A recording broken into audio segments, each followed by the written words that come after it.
오늘 2018년을 마무리하는 마지막 주일입니다. 이 주일에 보통은 우리 지난 한 해를 결산하고 또 새해를 어떤 마음으로 열어야 할지에 대한 말씀을 나누고 합니다. 그런데 오늘 저는 그런 말씀들을 뒤로 하고 부흥에 관한 말씀을 다시 한번 또 나누려고 합니다. 지난 첫 시간에는 요나서의 말씀 가운데 니느웨에서 있었던 부흥에 관해서 말씀을 나눴죠. 두 번째 시간에는 데살로니가에서 있었던 부흥에 관해서 또 말씀을 나눴습니다. 오늘은 데살로니가에서 있었던 말씀을 중심으로 오늘은 에베소에서 있었던 말씀을 중심으로 부흥에 대한 말씀을 나누려고 합니다. 그런 여러 가지 1년을 마무리하고 새해를 준비하는 것과 관련해서 말씀을 나눠야 되겠지만 그것을 뒤로 하고 여전히 부흥에 관해서 말씀을 드리는 이유는 물론 그런 일들도 중요하지만 진정한 변화, 진짜 새 날을 맞이하기 위해서는 오늘 우리에게 이 부흥이 있어야 하기 때문입니다. 이것이 더 중요합니다. 저는 이런 성경에 나타난 부흥의 역사들이 오늘 저와 여러분의 삶에 또 이 지역에 함께 일어나기를 바랍니다. 그러기 위해서는 저와 여러분이 그 부흥에 대한 준비가 되어 있어야 됩니다. 물론 준비라는 것이 이 부흥이라는 것이 우리의 노력과 힘으로 얻어지는 것은 아니기 때문에 우리가 뭘 준비해야 되고 어떤 노력을 기울여야 되는지는 잘 모를 수 있습니다. 그런데 일반적으로 공통되게 부흥이 찾아오는 시절에 하나님의 부흥이 있었던 그 성경 속의 기록과 역사들을 살펴보면 공통되는 특징들이 있었다는 겁니다. 그리고 그 특징에 따라 그 부흥이 어떻게 찾아왔는가에 대해 우리가 공의 마음을 품고 있을 때 우리 안에 진짜 부흥이 일어날 거라고 저는 믿기 때문입니다. 특히 조지 휘필드라는 분의 말씀을 빌리면 부흥에 대해서 모든 교회가 함께 공감하고 있을 때 반드시 거기에는 세상이 알지 못하는 큰 변화와 기쁨이 있을 것이다 라고 약속하며 얘기한 적도 있습니다. 그래서 오늘 이 부흥을 기다리면서 또 내일부터 있을 특별 새벽 기도회의 제목도 하나님의 부흥을 기다리며 라는 제목으로 말씀을 나누고 기도하려고 합니다. 제가 오늘 특별히 사도행전 19장에 있는 이 에베소의 부흥에 우리의 모든 관심을 집중하려고 하는 이유는 이 에베소에서 있었던 일들이 오늘 우리가 바라는 또 정말 하나님께서 우리에게 부어주시기를 원하는 바로 그 부흥의 전형적인 모습이 이 에베소에서 있었던 일 속에 담겨져 있기 때문입니다. 저는 이때 에베소에서 있었던 약 2000여 년 전에 있었던 그 일이 오늘 저와 여러분 사이에 또 오늘 이 지역 가운데 반드시 일어날 수 있다고 저는 믿습니다. 그것은 하나님께서 하실 것입니다. 그 전에 오늘 우리는 이 에베소에서 어떤 과정에서 어떻게 부흥이 일어났는지를 좀 집중해서 살펴보고 오늘도 그 마음들을 우리가 함께 공감하며 준비해야 하겠습니다. 사실 이 에베소라고 하는 이 도시는요, 바울이 거기 가서 복음을 전하기 이전에 매우 우상 숭배로 찌들어 있었던 동네입니다. 제가 사도행전을 강의할 때도 기억나는 것은 고린도는 고린도대로, 아테네는 아테네대로, 에베소는 에베소대로, 빌립보는 빌립보대로 다 무슨 말씀을 드렸냐면 우상 숭배가 찌들어 있는 동네였습니다. 여기는 무역과 상업이 성행한 동네였습니다. 그런 말씀을 드렸죠. 실제로 다 그랬습니다. 고린도도 그랬고 아테네도 그랬고 빌립보도 그랬고 에베소도 그렇습니다. 그런데 에베소는 유독 더 우상에 찌들어 있는 동네였습니다. 어느 정도였냐면요, 이 에베소라는 동네에는요, 해마다 5월달이 되면 전국에서부터, 그 당시는 도시국가였으니까 전 로마 제국에 속한 전 도시로부터 사람들이 에베소로 몰려들었습니다. 이유는 한 가지, 에베소의 수호신처럼 여기고 있는 아데미 여신을 숭배하기 위해서입니다. 아데미 여신은 누구냐면 그리스 로마 신화에 보면 모든 신들 중에 뛰어난 신이 누구죠? 제우스라는 신입니다. 그죠? 신들 중에 신, 제우스라는 신이 있고, 그 제우스 신에게는 아들 하나, 딸 하나가 있는데, 아들은 아폴로, 딸은 아데미입니다. 아폴로는 제우스의 아들답게 힘과 능력을 갖춘 그런 신이고, 아데미는 이 제우스의 딸답게 관능의 여신입니다. 그리고 아폴로를 해의 신이라고 한다면 이 아데미는 달의 신이었어요. 그런데 다른 어떤 지역에서보다 에베소에서는 이 아데미 여신을 숭배하는 일들이 가득 차 있었습니다. 어느 정도였냐면요, 이 아데미 여신에 대한 신전이 에베소에 지어져 있어요. 그런데 여러분, 옛날 그리스 로마 시대에 있었던 신전 그러면 여러분 머릿속에 금세 떠오르는 신전 하나가 있어요. 아테네에 있다고 하는 파르테논 신전을 여러분은 기억하실 겁니다. 그렇죠? 그런데 지금은 이 파르테논 신전도 유지하기 위해서 보수 공사를 해야만 할 정도로 이렇게 되어 있지만, 그 당시 얼마나 컸을지 이해가 되지 않습니까? 이렇게 사진 같은 걸 보면요. 그런데 놀라지 마십시오. 에베소에 있는 아데미 여신의 신전은 파르테논 신전보다 그 규모가 4배 이상이 컸을 것으로 추정이 됩니다. 지금은 많이 허물어져 있어서 그 정도로 커 보이지는 않지만, 그 역사적인 내용을 재구성해 보니까 그 정도로 컸었다는 거예요. 왜 제우스 신을 섬기는 파르테논 또는 그 만신전이라고 하죠, 거기는. 그러니까 모든 신들을 다 모아놓은 거예요. 근데 그런 신전보다 어떻게 아데미 여신이 더 큰 신으로 숭배될 수 있었느냐? 사람들은 아데미 여신을 자기에게 복 주는 신으로 알았어요. 특히 어떤 복이냐면 2가지.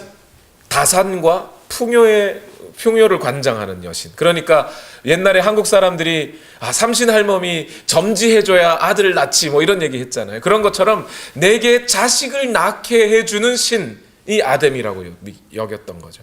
그리고 내게 재물복을 갖다 줄 신이 아데미라고 생각했어요.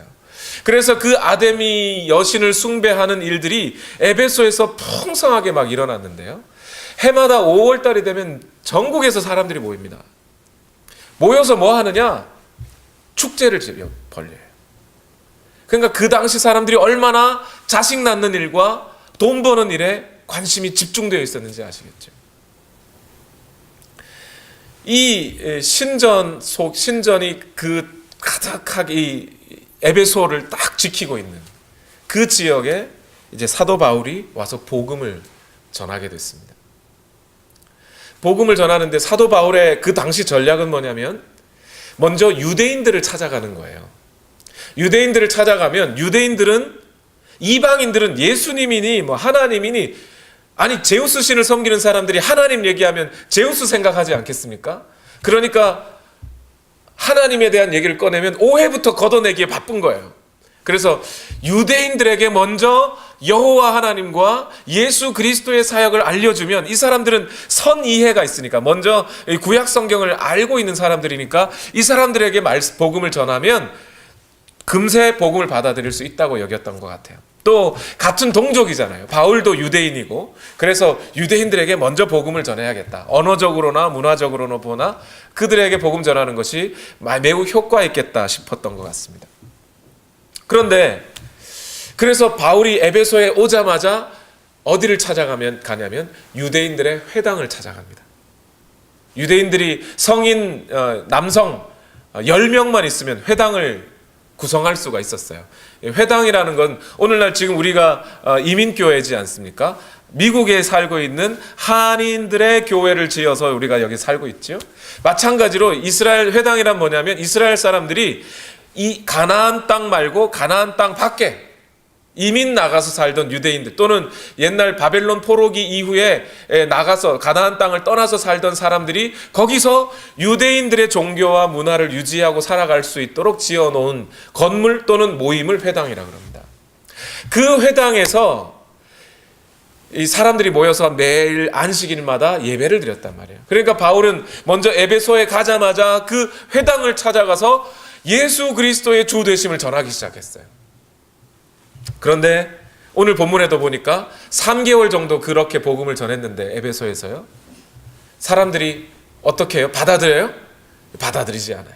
오히려 유대인들이 더 이 바울이 전하는 예수 그리스도에 대한 진리와 복음을 박해하고 방해하고 막 그랬어요. 그래서 도저히 이 상태로는 복음을 전할 수 없다. 딴 데 가자가 아니고, 다른 도시로 간 게 아니고 바울은 거기 더 머물러 있으려고 하다 보니까 회당에는 더 있을 수 없고 어디로 가냐면 옆에 있는 두란노라는 이름의 학당 또는 도서관이 거기 있었습니다. 지금도 에베소의 사진에 보면 이 두란노 학당이 얼마나 큰지 그 앞부분이 남아 있어요. 뒤 안에 내부는 다 소실되어 없어지고 앞 건물이 남아 있는데요. 이 두란노 학당에 가서 복음을 전합니다. 그런데 두란노 학당에서 복음을 어떻게 전했냐면 이 다른 이 성경 사본에 보니까 두란노에서 매일 성경을 가르쳤다 그랬어요. 근데 매일이라는 말은 뭐냐면 아침 11시부터 오후 4시를 말한대요. 매일. 그럼 어떻게 해야 돼요? 자릿세 내야 되잖아요. 그렇죠? 거기 아무 돈도 안 내고 그렇게 빌렸을 수는 없겠죠. 그래서 아마도 이때 바울은 텐트 메이커로 천막을 지어서 팔면서 자비량으로 팔고 시장에 나가서 천막 팔고 그리고 그 수입으로 두란노 서원에 임대료를 내고 그리고 복음을 오는 사람들마다 복음을 전했던 거예요. 그런데 좀 신기한 게 한 가지가 있어요. 바울이 복음 전했던 지역을 보면 되게 짧게 전했어요. 지지난주에 여러분 설교 말씀에도 말씀을 드렸지만 데살로니가에 얼마 있었다고요? 3주 있었어요. 3주. 그런데 오늘 본문에 보니까 에베소에서는 두란노 서원에서 2년, 그 앞에 회당에서 3개월 정도 있었다 그랬잖아요. 그러니까 다 합치면 2년 반, 어떤 학자들은 그 중간중간에 옮기고 또 왔다 갔다 하는 시간들 합쳐서 약 3년 정도를 에베소에 있었다고 말을 하고 있어요. 그런데 이 에베소에서는 왜 하필 그렇게 3년 동안 있었을까요? 3년 동안 있었던 이유가 있어요. 다른 데 말고 하필이면 에베소에서 3년을. 왜요? 거기에 사람들이 몰려들거든요. 이걸 놓고 갈 수가 없는 거예요. 사람들이 다 바울을 좋아하고 바울에 대한 인기가 높아지고 사람들이 바울이 전하는 복음을 다 잘 받아들이고 그래서 오래 있었을까요? 아니에요. 오늘 본문이 말하는 대로 반대하는 사람들도 많았어요. 그런데 바울의 마음속에는 여기 이렇게 많은 사람들이 모여들고 여전히 우상 숭배를 하고 있는데 저 사람들을 놓고 갈 수가 없는 거예요. 그래서 바울이 에베소에 있으면서 2차 전도, 지금 3차 전도 여행 때입니다. 바울이 2차 전도 여행 때 개척했던 고린도의 교회가 세워졌거든요. 그 고린도에서 이 에베소로 사람들이 와가지고 목사님이 전에 그 고린도에서 이렇게 교회를 개척하셨는데 그 고린도의 교회에 문제가 있습니다. 빨리 오셔서 좀 문제를 좀 해결해 주셨으면 좋겠습니다 했는데 바울이 거기를 가고 싶은데 갈 수가 없는 거예요. 왜요? 에베소에 지금 이런 큰 일들이 벌어지고 있으니까. 그래서 바울이 고린도에다가 편지를 보냅니다.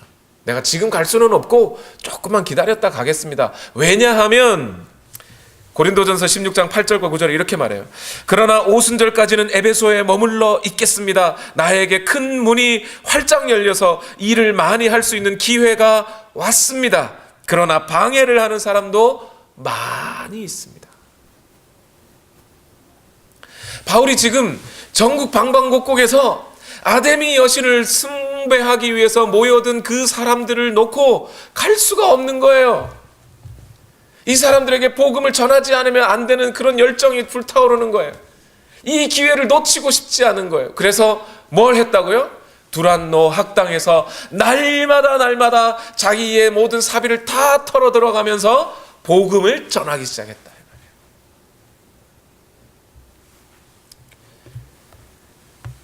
그런데 여기에 이 에베소에 우상으로 찌들어 있는 다른 어떤 로마 제국에서보다 이 에베소만큼 더 큰 어떤 우상을 섬기는 때도 없다고 할 정도의 이 에베소 지역에 복음을 전하고 또 전하다 보니 에베소 지역 자체가 바뀌기 시작합니다. 이 변화는요, 그냥 한번 일시적으로 몇 명이 바뀐 게 아니에요. 거기에 파르테논 신전보다 몇 배 큰 신전이 있고 거기에 경기장이 있었거든요. 극장 같은 원형 경기장, 여러분 아시죠? 벤허 보면 나오는 그런 원형 경기장 같은 그런 원형 경기장에 4만에서 4만 5천 명이 수용되는 경기장도 있었어요. 그러니까 그 당시 도시 인구가 얼마나 됐을지 상상하기 어렵습니다. 그런 에베소에 변화가 일어나기 시작하는데요, 이게 보통 문제가 아니에요. 큰 변화들이 일어나기 시작했어요. 바울이 얼마 전도했다고요? 거기서? 길어야 3년. 제가 알링턴 온누리교회 와서 목회한 지 지금 5년 딱 됐거든요. 알링턴에 그런 역사가 지금 안 일어나요. 물론 저 자신을 바울과 비교할 수 없겠지요. 그런데 이 복음이 심겨지는 그곳에 엄청난 변화들이 막 일어나고 있는데, 그래서 제가 얘기하는 거예요. 저 에베소에 있었던 부흥이 오늘 여기도 좀 있었으면 좋겠다. 그래서 얘기를 하는 거예요. 이 변화가 어떤 변화들이냐면요, 여러분.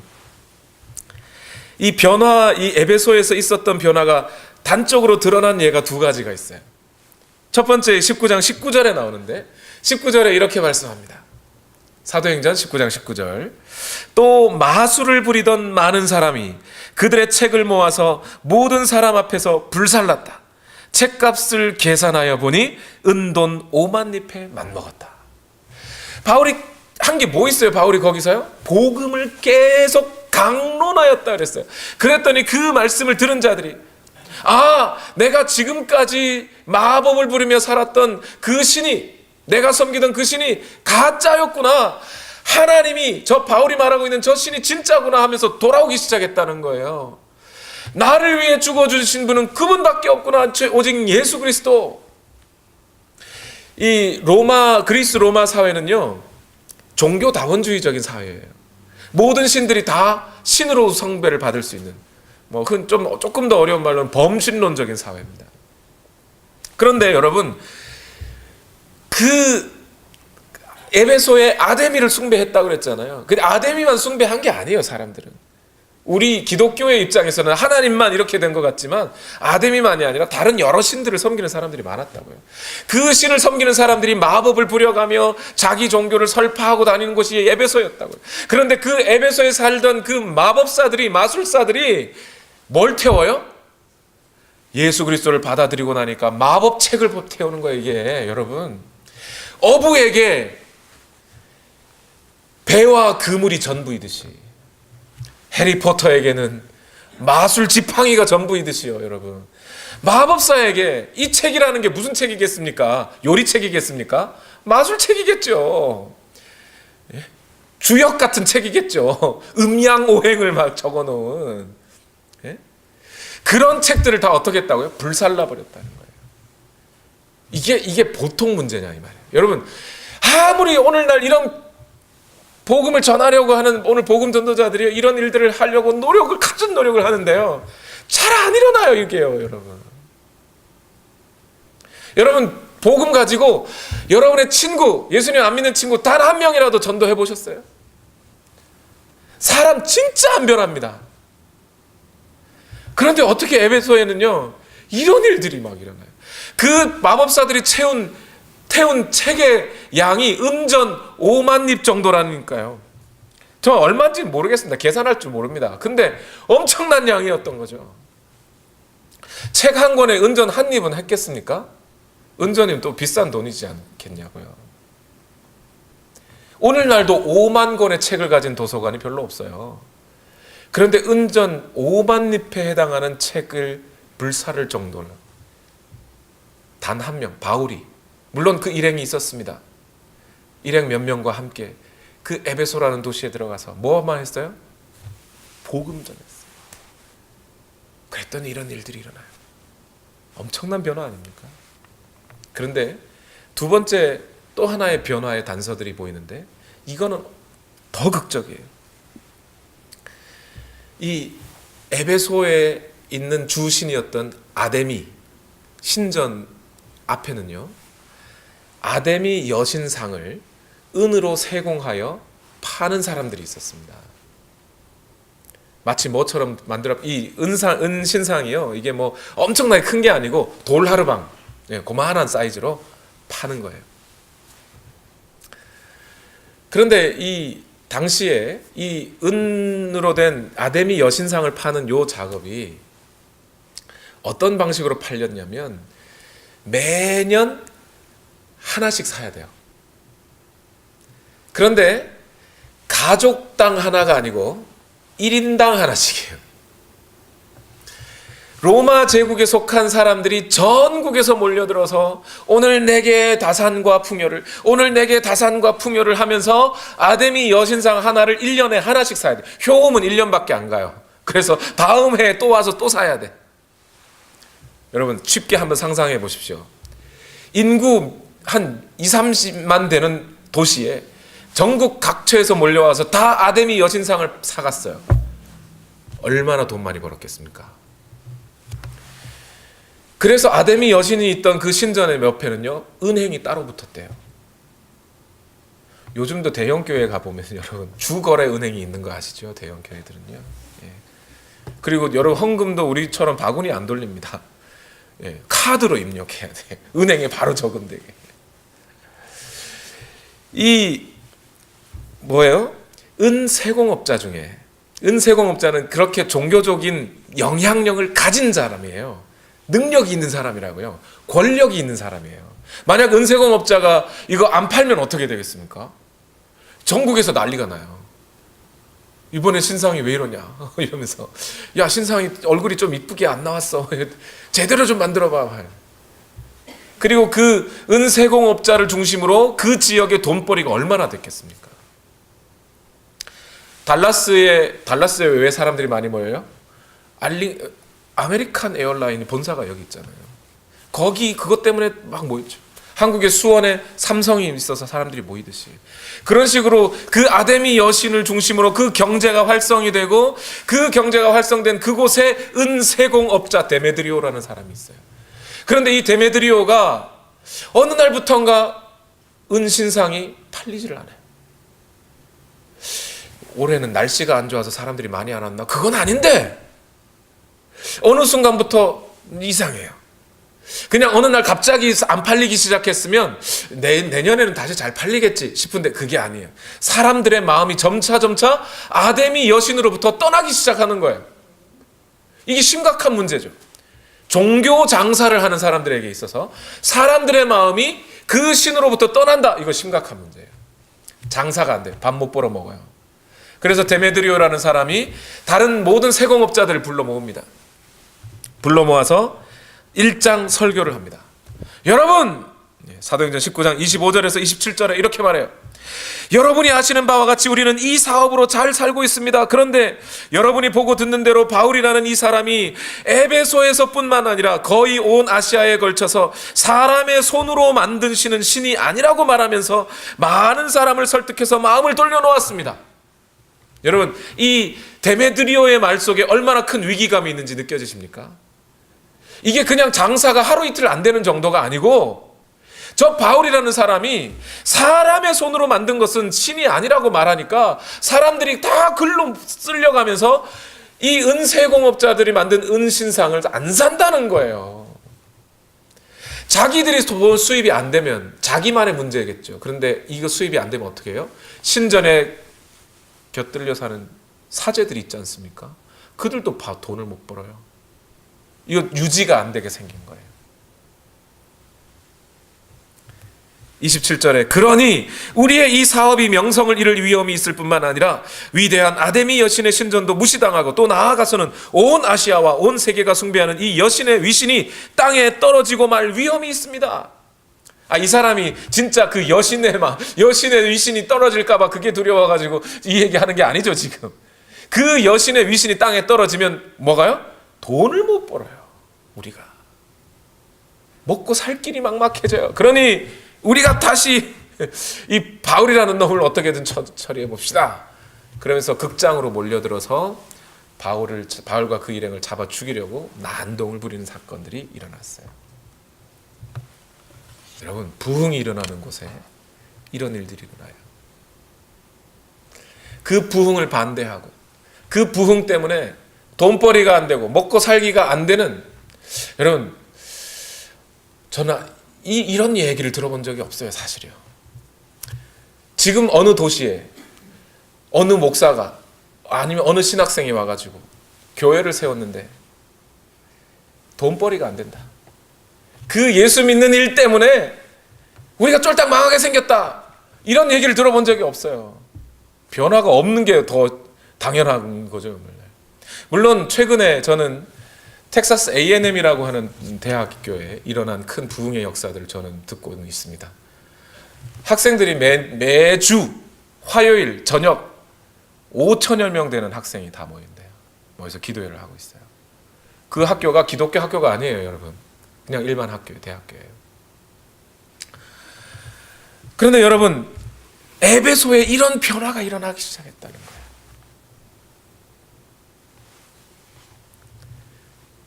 지역의 분위기 자체가 달라지고 경제가 달라지고, 아니 사람들의 생각 자체가 뒤집어져서 세계관이 바뀌어버리고, 아데미 여신이 나에게 모든 다산과 풍요를 주는 줄 알았는데 가짜인 줄 알고 다 버려버리고 돌아오는 이 일들이 일어나고 있었단 말이에요. 이 부흥이 있어야 된단 말이에요. 이 부흥. 여러분, 부흥이 뭐예요? 사람들의 마음으로부터 찾아오는 변화예요. 가치관이 바뀌는 것, 세계관이 바뀌어버리는 것.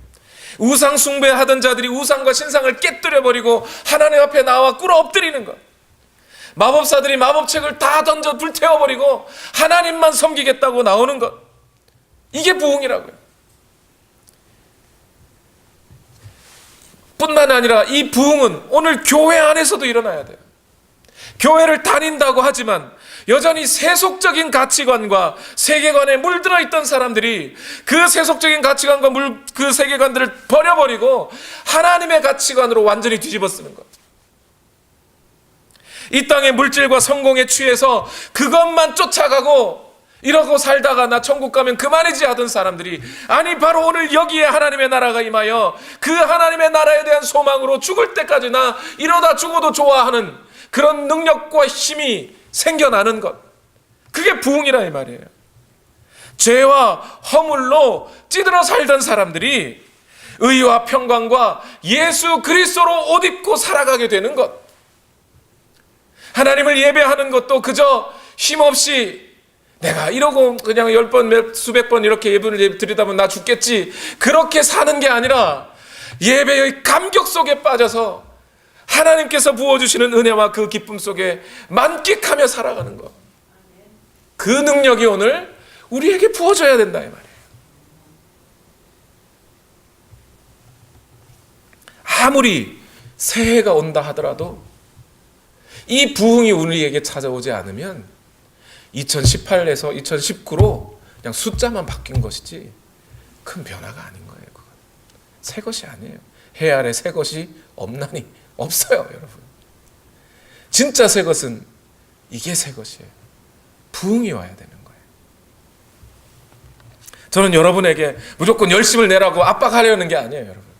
부흥은요, 인위적인 방식으로 그렇게 찾아오는 게 아닙니다. 하나님이 부어주시는 마음이에요. 하나님이 우리의 마음을 변화시키시는 거예요. 그래서 오늘날에는 보면요, 이 부흥을 기대하던 사람들이 유사 부흥을 일으키려고 하는 사람들이 있어요. 유사 부흥, 요건 제가 만든 말이에요. 진짜 부흥이 아니고 가짜인데 진짜인 것처럼 보이는 부흥, 그걸 일으키려고 막 노력하는 사람들이 있더라 이 말이에요. 근본적인 인격적인 내면의 변화는 없고 겉으로 드러나는 어떤 능력, 겉으로 드러나는 은사, 아니면 기분 좋아지는 거, 이런 거 있고, 그래서 사람들이 그래서 많이 모이고 그러면 그게 부흥인 줄 알아요. 그건 유사 부흥일 뿐이에요. 부흥이 아니에요. 그거는 진짜 부흥은 우리 마음으로부터 우리 중심이 변하는 거예요. 가치관과 세계관이 바뀌는 거예요. 이전의 것을 완전히 버리고 예수 그리스도만 쫓아 살게 되는 것을 말해요. 그런 근본적인 인격의 변화가 없다면 그건 부흥이라고 할 수 없어요. 에베소에서 나타났던 부흥의 변화 중에도 그 부흥에 편승하여 마치 자기가 부흥사가 된 양 그렇게 행세하던 사람들이 있었어요. 사도행전 19장 13절과 14절에 보면 그런데 귀신 축출가로 행세하며 떠돌아다니는 몇몇 유대 사람조차도 바울이 전파하는 예수를 힘입어서 내가 너희에게 명령한다 하고 말하면서 악귀 들린 사람들에게 주 예수의 이름을 이용하여 귀신을 내쫓으려고 시도하였다. 스게와라는 유대인 제사장의 7 아들도 이런 일을 하였다. 유대인 제사장 아들 7명이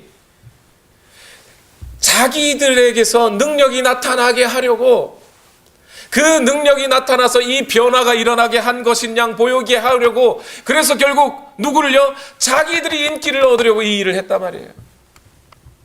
근데 이거 뭐요?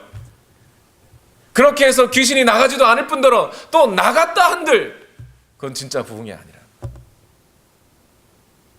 오늘날 이런 스게와의 아들들과 같은 사람들이 오늘날 현대에도 있습니다, 여러분. 자기가 인도하는 집회에 오면 방언받게 해준다고, 병 낫게 해준다고, 은사 받게 해준다고, 내가 은사를 나눠주겠다고, 나 은사 많다고, 그런 사람들이 있어요. 저는 병 안 낫는다는 게 아니에요. 은사 안 받는다는 게 아닙니다. 받을 수 있고 병 나을 수 있어요. 그러나 그것을 진짜 부흥이라고 말하면 안 된다는 거예요. 그건 부흥이 아니에요. 이런 사람들이 한다는 집회에 가보면 감정적인 흥분 상태에 집중하게 합니다. 음악을 쿵쾅쿵쾅 틀면서 기분 좋은 이야기를 해가면서, 그리고 거기에서 참여한 사람들은 한바탕 울고 카타르시스를 느끼고, 아니면 감정적인 흥분 상태에 있고, 아니면 한번 쓰러졌다 일어나면 그것으로 자기가 변화된 것이라고 착각을 한다는 말이에요. 제가 그런 청년을 만났었어요. 전에 다니던 교회에서 한 청년이 전도사님 제가 어느 집회를 갔다 왔는데 정말 대단한 집회였어요. 왜, 무슨 일인데? 왜, 어떻게 해서? 갔는데요, 사람들이 막 기도하는데 나도 열심히 기도하는데 제가 막 이러고 돌고 있더라니까요.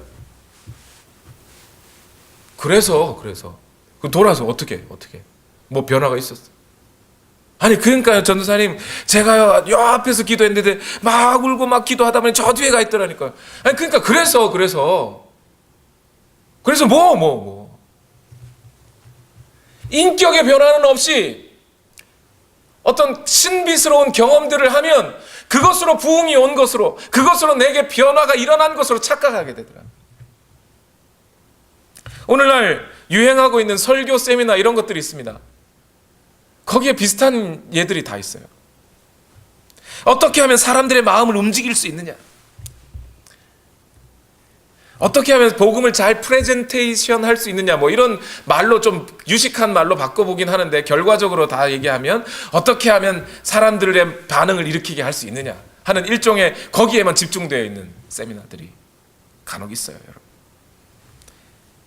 어떻게 하면 분위기 좋게 하고, 어떻게 하면 회중들의 마음속에 붐이 일어나서 사람들이 더 열정적으로 섬기를, 이런 인위적이고 의도적인 그런 세미나들을 하는 사람들이 있습니다. 마치 만담하듯이, 만담이 뭔지 알았어요, 여러분? 축구 중계하듯이 설교를 가르치는 그런 사람들이 있어요. 어떤 설교자는 그런 설교 세미나에서 뭘 배웠냐면, 별것 아닌 이야기 2개를 잘 섞어가지고 사람들에게 진짜 2가지가 연관되어 일어나는 것처럼 말을 전달하는 기술. 말이 좋아서 2개를 연관시켰지, 이게 뭐 하는 거예요? 거짓말한 거죠, 이거는. 그런 거나 알려주고 배우고 있습니다. 이런 사람들의 말을 들어보면 실제로 매우 기분 좋아지기도 합니다. 여러분, 예를 들지는 않겠습니다. 그리고 기분 좋아지면 부흥한 줄 압니다. 아니라니까요. 이런 유사 부흥은요, 그 자체로 매우 기독교적인 것 같이 보이지만 이 유사 부흥만큼 반기독교적인 게 없어요. 하나님의 역사를 가로막는 일이 없어요. 그 유사 부흥에 빠져버린 사람들, 신비한 능력이나 감정의 흥분이나 기분 좋은 것만 추구하다가 예수 그리스도는 절대 가까워지지 않습니다. 왜요? 내가 거기 가서 한번 쓰러졌는데, 내가 거기 갔더니 기분 좋았는데, 신비한 거 경험했는데, 내 병이 나았는데, 나는 뭐 했어요? 나는 이제 변화해서 난 그리스도인이 됐다고 착각하는 거예요. 그걸로. 내가 그리스도인이라고 믿으면 전도를 받겠습니까? 예수 믿어야 된다는 말 듣겠어요? 안 들어요. 절대 안 듣죠. 하나님께 가까이 가기는커녕 오히려 더 멀어지고, 진정한 변화는 일어나지 않습니다. 인격의 변화가 없어요. 마치 스테로이드 주사 맞은 사람처럼 약발 떨어지면 또 주사 맞으려고 하듯이, 그렇게 또 신비한 체험들만 추구하다가 끝나는 거예요. 이런 유사 부흥을 진짜 부흥이라고 착각하는 경우가 오늘날 너무 많아요. 그것을 일으키려고만 하는 목사들이 많다는 거죠. 목회라는 이름으로 우리 교회에 지금 능력과 역사가 일어난다고 막 홍보해가지고 사람 모으려고 하는 사람도 많습니다. 내가 여러분의 영혼까지 미소 짓게 해드리겠습니다. 우리 교회 오십시오. 이렇게 해가지고 부흥이 일어납니까? 안 일어난다고요. 여러분, 에베소에서 부흥이 일어나는 근본적인 원인이 뭐였다고요? 바울이 우직하리 많지, 처음부터 끝까지 계속해서 뭘요? 복음을, 말씀을 강론했다 그랬어요. 여러분, 두란노 서원에서 바울이 뭐 했겠습니까? 북치면서 둥당둥당둥당 하면서 여러분 굿했겠습니까? 거기서 막 기타 치면서 노래 불렀겠습니까? 바울이? 뭐 했겠어요? 오는 사람마다 복음을 전해준 거예요. 예수 그리스도만이 진정한 주인이시다. 그분이 오늘 우리 모든 인간은 하나님 앞에서 죄인이라 하나님의 진노 앞에 놓여진 자들이다. 이대로라면 우리는 멸망할 수밖에 없다. 너희 마음에 하나님이 있느냐 없지 않느냐. 그 하나님이 누군지 내가 알려주겠다 하면서 하나님을 말씀해 주고, 그 하나님의 은혜를 통하여 오늘 예수 그리스도가 이 땅에 오셨고 너와 나의 죄를 위하여 대신 죽어주셨다. 그분이 죽으셨으나 하나님의 능력으로 그가 다시 살아나셔서 이 모든 만물 가운데 으뜸이 되셨고, 그 으뜸이 되신 예수 그리스도를 주와 구세주로 받아들이는 여러분에게 하나님은 죄의 용서의 능례와 능력을 허락하셨다. 예수를 선물로 받아들여라. 그 복음을 계속해서 전했던 거죠. 사도행전 19장 23절에도 뭐라 그랬어요? 그 무렵에 주님의 도 때문에 적지 않은 소동이 일어났다 그랬어요. 예, 바울에게 능력이 없었냐? 있었습니다. 에베소에서 보면 그 능력이 나타나서 그림자만 지나가도 사람 병이 나왔어요. 손수건만 만져도 병이 나왔어요. 그런 능력들을 하나님께서 행해 주셨다고 했습니다. 그러나 성경은 분명하게 전합니다. 그 은혜, 그 능력들 때문에, 병고침 때문에 부흥이 왔다가 아니라 그가 전한 복음 때문에 부흥이 왔다. 변화가 일어났다. 소동이 일어났다. 바울 자신도 하는 얘기예요.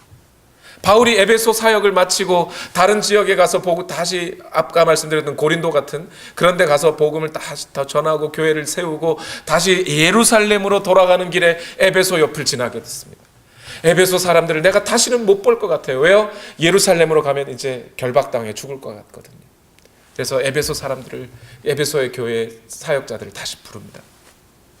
그들에게 주의해 줍니다.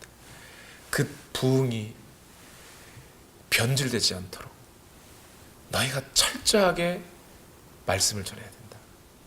그러면서 누구에게 맡겨요? 하나님의 말씀께 너희를 부탁한다. 하나님의 말씀만이 너희를 붙잡아줄 능력이시다. 그러면서 그 사역자들에게 말하죠. 내가 너희에게 들어가서 무엇 했는지를 기억해라. 뭐 했어요? 사도행전 20장 21절에 나는 유대 사람에게나 그리스 사람에게나 똑같이 회개하고 하나님께로 돌아올 것과 우리 주 예수를 믿을 것을 엄숙히 증언하였습니다. 이거 했다는 거예요. 바울은 이것만 했다고요. 얼마나 많이 했냐고요? 매일 두란노 서원에서 이 얘기를 했어요. 뿐만 아니라 바울은 그 뒤에 어느 정도까지 얘기하냐면 이런 얘기도 합니다. 사도행전 20장 26절에 그러므로 나는 오늘 여러분에게 엄숙하게 증언합니다. 여러분 가운데서 누가 구원을 받지 못하는 일이 있더라도 내게는 아무런 책임이 없습니다. 그것은 내가 주저하지 않고 여러분들에게 하나님의 모든 경륜을 전해 주었기 때문입니다. 여러분 가운데 누가 구원 못 받는다 그래서 나한테 책임 묻지 마십시오. 이 정도로 얘기했다는 거예요. 이 정도 내가 할 수 있는 모든 것을 다 쏟아서 복음을 전했습니다. 여러분, 저와 여러분이 확실하고 분명한 지식을 가져야 하는 것이 이 포인트예요. 여러분. 오늘 우리에게 부흥이라고 일어나야 할, 우리가 지금 고대하고 기다리고 있는 부흥이라는 것은 단지 내 병 낫는 게 아니에요. 내가 잘 되는 게 아니에요. 부자 되는 게 아니에요. 그래서 우리 교회 연예인도 오고 그래가지고 사람들이 많이 모이고 그런 거 아니에요. 근본적으로 우리 중심에서부터 일어나는 변화, 이 땅의 고통과 고난과 그 모든 슬픔을 뒤로하고도 오직 예수 그리스도를 붙잡고 일어날 수 있는 힘, 그 능력이 오늘 우리에게서 일어나야 하는데, 그 능력은 어디로부터 와요? 복음, 곧 하나님의 말씀으로부터 온다는 거예요. 그래서 우리 모두의 마음이 여기에 집중되어 있어야 돼요. 저는 그것을 기다리고 있는 겁니다. 마지막으로 이 말씀만 드리고 마치죠. 제가 이렇게 복음을, 부흥을 부르짖고 또 부르짖는 이유는 한 가지 더 이유가 있는데, 저의 목회자로서의 한계 때문입니다. 저는 여러분을 최선을 다해서 사랑하고 섬기고 싶습니다. 그런데 여러분, 제가 아무리 여러분에게 친절하게 하고 최선을 다해도 교회 안 나오실 분들은 안 나오시더라고요. 제가 어떻게, 무엇을 하면 여러분이 위로를 얻고 무엇을 해야 도움을 얻겠습니까? 제가 할 수 있는 것에는 한계가 있다라는 것. 그래서 여러분이 하나님의 말씀에 붙들림 받아서 저 하늘의 소망을 품고 살아갈 수 있기 위해서는 이 부흥이 일어날 수밖에, 나야 할 수밖에 없다라는 거죠. 한 간증을 들었습니다. 어쩌면 이분을 여러분이 아실지 모르겠습니다. 모르실 수도, 대부분 모르실 거예요. 한 여성분인데 한국에서 남편하고 또 아이들 데리고 잘 살던 분이 아이들 교육을 위해서 미국으로 건너오셨습니다. 미국 오면 대부분 잡은 어떻게 정해지죠? 공항 라이드를 누가 나갔느냐. 공항 라이드 나가신 분이 도넛 샵을 하시는 분이시면 같이 도넛을 하시죠. 세탁소 하시는 분이면 세탁소 하시고, 아마 이분도 그랬나 봅니다. 도넛 샵을 여셨어요. 미국에 오셔가지고. 그래서 한참 비즈니스를 하고 있는데 남편이 혼자 일하던 시간에 강도가 찾아 들어갔습니다.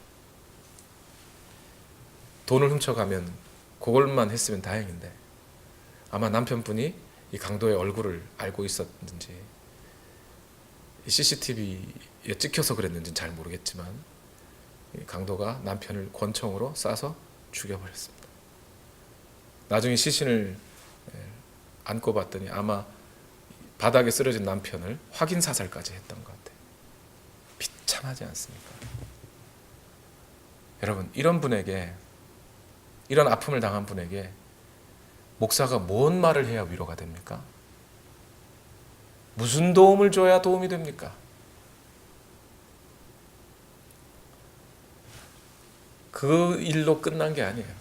이분이 이제 남편을 잃은 슬픔을 좀 추스리고 한참 지나서 이제 아이를 기르고 살아가야 하다 보니 미국에서 다른 남자분을 만나기 시작했어요.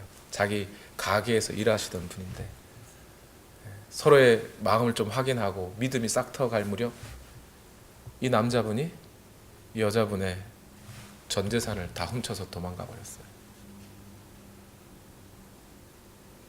여러분, 이거 어떻게 해야 됩니까? 어떻게 하면 이런 분들에게 위로해 줄 수 있습니까? 저는 해줄 수 있는 게 없더라고요.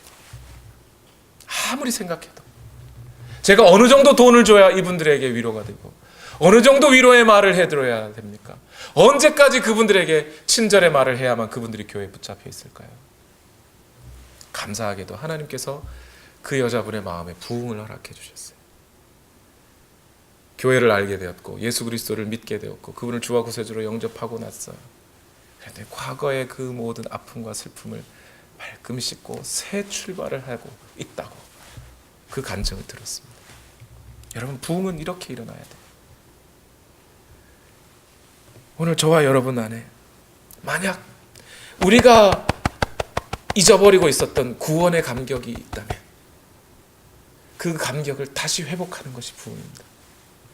만약 오늘 우리가 그 구원의 역사를 받아들이지 못하고 있었다면 오늘 그 구원의 역사를 받아들임으로 하나님의 자녀로서 능력 있게 살아갈 수 있게 되는 것, 이것이 부흥입니다. 여러분이 그렇게 살지 못한다고 책망하는 게 아니에요. 이 부흥이 필요하다는 것. 저도 목회자로서 이 목회의 일을 감당하기 위해서 하나님께서 부어주시는 부흥이 필요합니다. 우리 모두가 그렇지 않습니까? 우리 모두뿐만 아니라 이제 이 알링턴 전 지역이 그렇게 변화되어야 되지 않겠습니까? 여러분, 이 감격이, 이 기쁨이 하나님이 우리를 알아주신다는 이 감격과 기쁨이 부흥을 통해서 새해에는 여러분과 여러분의 가정과 오늘 우리 모두에게 일어날 수 있기를 예수님 이름으로 축원합니다. 기도하겠습니다. 우리 다 같이 함께 기도합시다.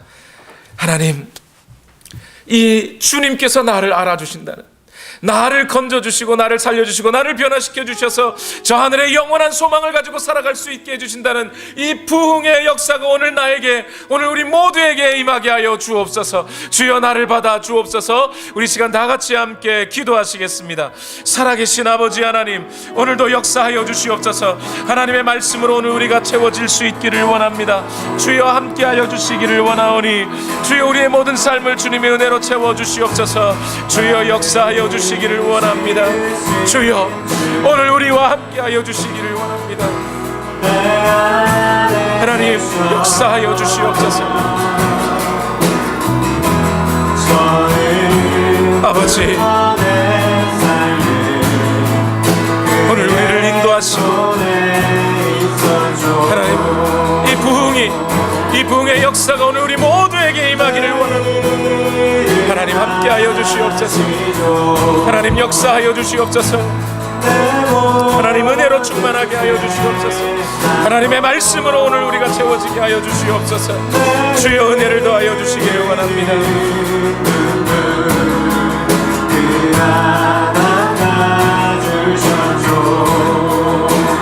아버지, 인도하여 주시옵소서.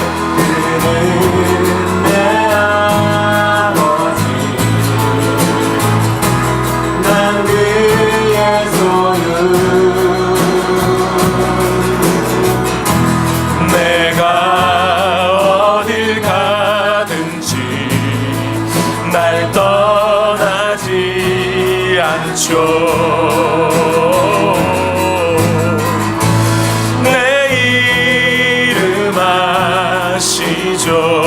내 모든 생각도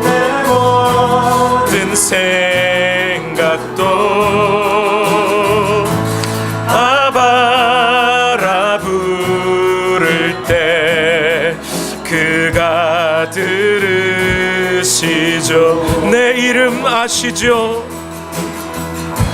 내 이름 아시죠? 내 모든 생각도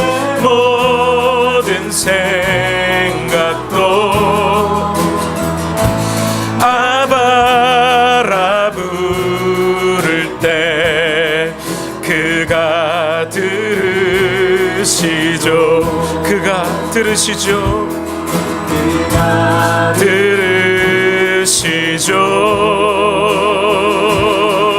그가 들으시죠.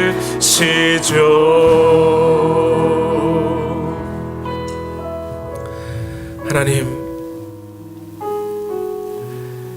우리 인생에 주는 고통과 고난과 슬픔과 역경 속에서 좌절하거나 실망하거나 헤매거나 하지 않게 하옵소서.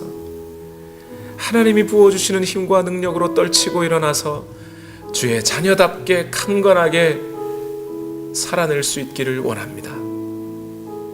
그러하려면 하나님이 부어주시는 힘이 필요합니다. 부흥의 역사가 필요합니다. 하나님, 우리의 마음이 오직 그 부흥을 사모합니다. 나 자신을 위하여 내 능력 나타내고 내 인기 끌려는 것 아니라 하나님의 은혜가 오늘 우리에게 부어져서 하나님의 자녀답게 살아갈 수 있는 그 힘찬 능력이 오늘 우리 가운데 있기를 원합니다. 독수리가 날개쳐 올라가듯 비상하는 그 능력과 힘이 하나님으로부터 주어지기를 원합니다.